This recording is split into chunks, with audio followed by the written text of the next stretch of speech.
Olá, bom dia para você, seja muito bem-vindo. Agora 10 horas da manhã desse sábado. Eu sou Matheus Marques e sigo com você aqui na Globo News nas próximas horas com tudo que é notícia hoje, dia 20 de julho. E a gente já começa atualizando você sobre aquele apagão cibernético que foi responsável por um dia de caos pelo planeta. Essa falha foi em um sistema de segurança de uma empresa americana chamada CrowdStrike. Agora, os analistas estão correndo para evitar ainda mais prejuízos. Isso porque milhares de voos foram cancelados, bancos ficaram fora do ar e até sistemas públicos de saúde pararam de funcionar. Vamos juntos saber então quais são os desdobramentos desse apagão. A gente vai direto para Londres conversar com a Cecília Malan. Cecília, um ótimo sábado para você. Atualiza para a gente aí como é que está a situação mundo afora. Vamos lá, bom dia Matheus, bom dia a todos. Especialistas em segurança cibernética acreditam que o pior da interrupção global de TI já passou dessa vez. E alertam, os países precisam aprender a lidar com falhas futuras, até para se protegerem de criminosos oportunistas que tentam explorar o problema e o caos. Já há denúncias de hackers enviando correções de software falsas e e-mails ou ligações de pessoas fingindo ser da Microsoft. Os reflexos do apagão de sexta-feira ainda podem ser vistos e sentidos em redes de transporte e aeroportos mundo afora. Milhares de passageiros acordaram hoje longe de onde esperavam estar. Muitos não conseguiram sair de férias, outros não tiveram como voltar para casa. Ontem, para vocês terem uma ideia, quase 7 mil voos foram cancelados em todo o planeta. Hoje já são 1.600 até o momento, 48 só aqui no Reino Unido. Isso se soma aos 408 voos parados ontem, no dia que era para ser o mais movimentado do ano, por causa do fim do ano letivo e o início das férias de verão. Um especialista em viagens calcula que 50 mil britânicos sofreram interrupções de viagens. Há relatos de pessoas esperando mais de 9 horas nos aeroportos e de passageiros que até conseguiram viajar só para serem informados ao desembarcar que nenhuma bagagem despachada havia sido carregada no avião. Em geral, os sistemas estão novamente online, mas a reinicialização manual de cada computador Microsoft atingido pela falha tecnológica exigirá trabalho e tempo. A recuperação do caos de ontem pode levar semanas ainda. Cirurgias e consultas médicas precisam ser remarcadas, por exemplo, farmácias aguardam a entrega de medicamentos e pequenos negócios que não puderam receber pagamento por cartão de crédito sofreram aí prejuízos financeiros. Vamos seguir falando, Matheus, disso por muito tempo, até porque expôs uma fragilidade global, a nossa dependência na tecnologia que usamos para manter o mundo em movimento. Uma grande dependência, né? Agora a gente entendeu que qualquer pecinha aí que se quebra no meio do caminho, isso vai para o mundo inteiro, né, Cecília? Foi um dia bem diferente, a gente espera que não se repita ou que não se repita de uma forma pior ainda. Obrigado pelas informações, a gente se encontra aí logo mais nessa manhã. Bom, gente, aqui no Brasil, bancos, aeroportos, distribuidoras de energia e até o Supremo Tribunal Federal foram atingidos por esse apagão. No Rio de Janeiro, 8 voos chegaram a ser cancelados. Vamos então conversar com o Léo Ramauak, que está ao vivo com a gente, ele que está lá no aeroporto Santos Dumont, e traz para a gente as informações. Se a gente ainda tem algum resquício aí desse apagão ou se a maioria das coisas já foi realmente normalizada. Léo, bom dia para você. Matheus, bom dia para você, bom dia a todos. Aqui no aeroporto Santos Dumont a situação está normalizada. A gente não tem, por agora, nenhum voo cancelado, nenhum voo atrasado. Todos os voos aqui, pelo menos até o fim da tarde, segundo o painel aqui do próprio aeroporto Santos Dumont, eles estão previstos, né? Estão ali na sua total normalidade. Duas das três principais companhias aéreas que operam aqui no Brasil, né, a Gol e a Latam, disseram ontem que esse apagão cibernético não afetou as operações das duas companhias aqui no país. Só a Azul que teve ali alguns problemas pontuais. A gente teve, por exemplo, o check-in sendo feito de forma manual em alguns aeroportos aqui do país, inclusive aqui no Santos Dumont teve relatos sobre isso, de passageiros que precisaram voltar alguns anos atrás e ter ali o seu papelzinho, né, com a anotação à caneta, em qual portão você vai embarcar, qual assento você vai utilizar no voo. Então a Azul teve alguns problemas pontuais, mas segundo a companhia já foi normalizado. Também dei uma olhada aqui no guichê, que fica aqui no aeroporto Santos Dumont da companhia aérea. Está tudo funcionando tranquilamente ali, os sistemas estão operando, o pessoal está conseguindo despachar suas malas, também fazer o seu check-in. Ontem, alguns passageiros tiveram problemas aqui nos aeroportos do Rio de Janeiro. No Galeão a gente teve 13 voos atrasados, mas felizmente nenhum cancelado. E aqui no Santos Dumont nós tivemos 19 voos atrasados e 8 cancelados, e aí sim causando um transtorno para o consumidor. Sobre os voos cancelados, a companhia aérea disse que realocou esses passageiros e que deu toda a assistência necessária.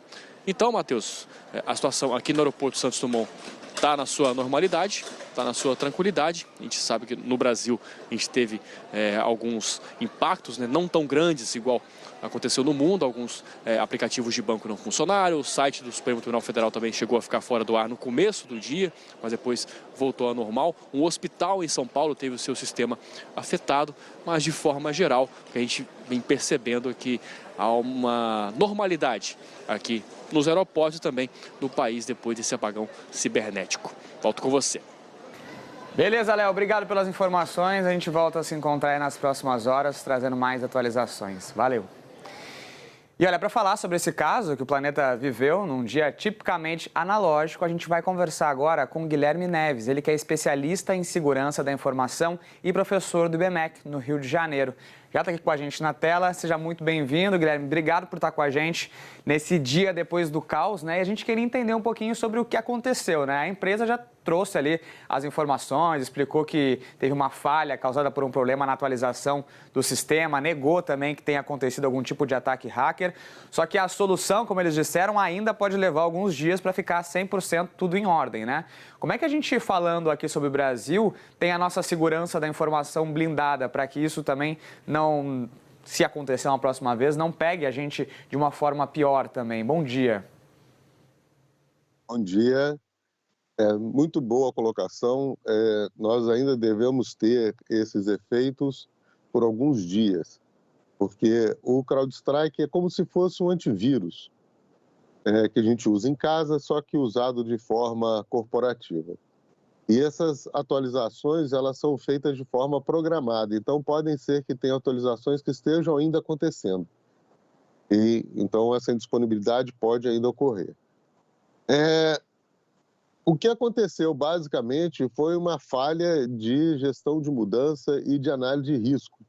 A pessoa que fez a atualização não deveria ter o acesso necessário para fazer uma atualização sem ser validada com o cliente, nem fazer uma atualização generalizada.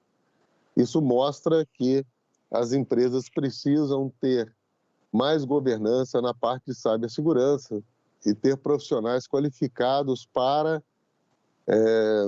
garantir que essas atualizações ou que incidentes desse tipo não afetem as suas operações. No Brasil, nós temos algumas regulações em relação à segurança cibernética, mas, basicamente, esse tipo de acontecimento é de responsabilidade das empresas. Se isso fosse um ataque cibernético, nós teríamos a infraestrutura de defesa cibernética brasileira que entraria em operação. Lá em Brasília, nós temos o Comando Nacional de Defesa Cibernética e seus entes que são operacionais. Como é que no Brasil nós nos preparamos? Anualmente, nós temos um exercício do Guardião Cibernético, onde essas infraestruturas críticas do país, como portos, aeroportos, companhias aéreas, energia elétrica, telecomunicações, saúde, são chamadas para um exercício conjunto, onde são simulados diversos acontecimentos como esse. E são tratados ali quais são as suas estratégicas a nível de defesa e também para as equipes internas das empresas saberem reagir a esse tipo de ataque. Então, a gente tem um treinamento, mas nem todas as empresas do país participam, Mas essa é uma preocupação bastante grande e as empresas precisam cada vez mais se conscientizar dos riscos que elas têm na utilização da tecnologia e estruturar os seus departamentos de segurança da informação para que eles possam responder rapidamente e analisar o risco de qualquer uma dessas atualizações. E, professor, a gente consegue ter uma estimativa, né, pensar em quanto, né, isso prejudicou e quanto trouxe de prejuízo só em um dia para o mundo, né, e como que, caso uma coisa dessa aconteça novamente, pode causar de prejuízo, porque a gente está falando aí não só de um país em específico, né, a gente teve o Brasil atingido de uma forma um pouco menor, né, uma forma bem menor, né, pensando em outros países, mas a gente teve um dia atípico que trouxe prejuízos, né? Os prejuízos são de trilhões, né? Ainda não temos estimativa, mas só a CrowdStrike perdeu cerca de 12% do seu poder, do seu patrimônio, né?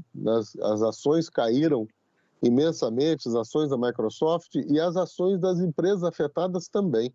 Então, além do prejuízo operacional, né, o lucro cessante que as empresas tiveram, né, que elas deixaram de faturar, ainda tem o impacto sobre o valor da marca da empresa e a sua reputação. Então, as empresas têm que se precaver realmente para que, além dos efeitos da perda de faturamento, não perca valor de mercado por não ter se preparado adequadamente para esse tipo de acontecimento. E, professor, no caso, né, isso tudo aconteceu para quem utiliza o sistema operacional do Windows, né, ali da Microsoft. Isso mostra o quanto a gente está, em questão de mundo, ligado a uma única empresa ali, né, que acaba comandando grande parte do sistema e que todo mundo acaba meio refém também, né? É verdade. O CrowdStrike foi feito para rodar em sistemas Microsoft, né? Isso não quer dizer que não possamos ter esse tipo de incidente em outros sistemas operacionais ou em outros fabricantes, né? O CrowdStrike também é utilizado com outros sistemas em nuvem.